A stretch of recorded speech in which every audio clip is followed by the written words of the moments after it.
किसी ने बड़े कमाल की बात कही है कि सफलता एक दिन में नहीं मिलती, लेकिन एक ना एक दिन जरूर मिलती है। नमस्ते दोस्तों, स्वागत है आपका मेरे YouTube चैनल रॉयल मोटिवेशन पे। दोस्तों, आज की जो कहानी है वो है एक राजा और पहलवान की। इससे पहले की कहानी की शुरुआत करें, यदि आप मेरे चैनल पे नए होंगे तो मेरे चैनल को सब्सक्राइब कर दीजिएगा और बेल आइकन को प्रेस कीजिएगा ताकि आने वाली सारी नोटिफिकेशन सबसे पहले आप तक पहुँचे। एक राजा थे जिनका कोई संतान नहीं था और उन्हें अपना उत्तराधिकारी का चयन करना था। तो मंत्री को बुलाए और उन्हें आदेश दिए कि एक सभा बैठाओ, उसमें मैं परीक्षा लूंगा और वो परीक्षा में जो सफल हो जाएंगे मैं उन्हें आज से अपना उत्तराधिकारी चुन लूंगा।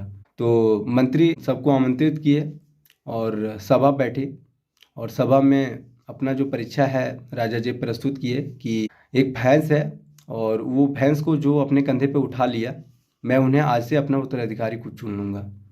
तो कुछ लोगों ने तो फैसला को स्वीकार कर दिया, मतलब हार मान लिया, और कुछ लोग स्वीकार किए और एक एक करके प्रयास करने लगे। कुछ लोग थक गए, हार गए, और कुछ लोग का हालत ख़राब हो गया। मतलब सब लोग प्रयास किया लेकिन कुछ हुआ नहीं।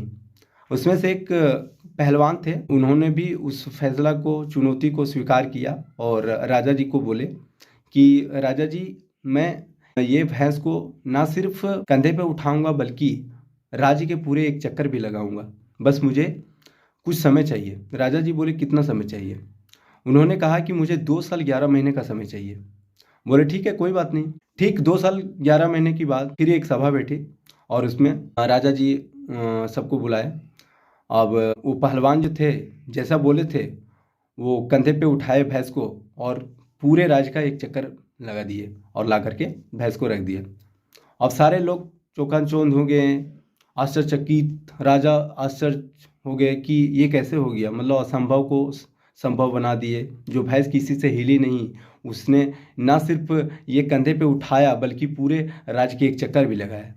तो राजा जी बोले कि आज से मैं तो तुम्हें अपना उत्तराधिकारी चुन लिया, आज से तुम ही मेरा उत्तराधिकारी हो, लेकिन मुझे ये बताओ कि तुमने ये किया कैसे? तो पहलवान ने बताया कि राजा जी, इसमें 2 बातें हैं। पहला कि यदि आपको अपना लक्ष्य असंभव लगने लगे तो उसे इतना छोटा बना दो कि वो बहुत आसान लगने लगे। दूसरा कि हर दिन बिना एक दिन चुके उस पर अभ्यास और मेहनत करो। मैंने भी वही की। जब ये भैंस छोटी थी, करीबन 1 महीने की, तब से अभी तक मैंने रोज़ उसे अपने कंधे पे बैठाता था और करीबन 1 से 2 किलोमीटर रोज़ चलता था।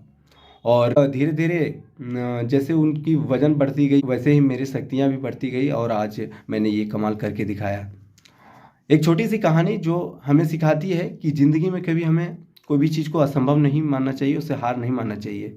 असंभव ही संभव होता है और कोई भी चीज़ में अगर हम लगातार मेहनत करते हैं, जैसे कि पेड़ को भी फल देने में समय लगता है, क्योंकि जब हम पौधे को लगाते हैं तो उसमें रोज़ लगातार पानी देते हैं तो धीरे धीरे बढ़ती जाती है और एक दिन बड़ा होकर के छाँव भी देती है और फल भी देती है।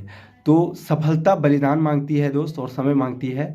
तो हमें कोई भी चीज़ में समय देना पड़ेगा और उसमें अगर हम लगातार मेहनत और प्रयास करते रहते हैं तो एक ना एक दिन जरूर सफल होते हैं। आज की कहानी यहीं समाप्त करते हैं। तब तक के लिए जय हिंद, जय भारत।